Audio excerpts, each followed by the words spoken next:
Fa un mes que l'Ajuntament d'Alcoi va acordar demanar a la Conselleria de Polítiques Inclusives la recuperació de la gestió pública de la residència Domus Vi després de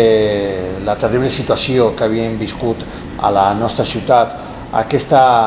petició encara volem reafirmar-la amb més força després de conèixer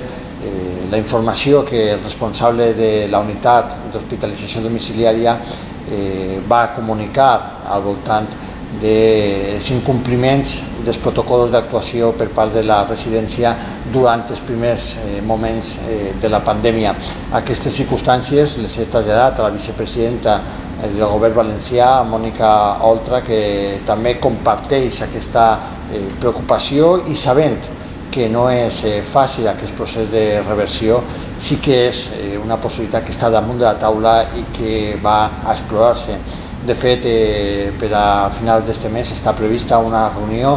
amb la direcció de Domus Vi, amb la vicepresidenta Mònica Oltra, i en la que com a alcalde estaré jo també present, i serà una de les qüestions que plantejaré per a que aquesta residència pugui tindre la gestió que mereix.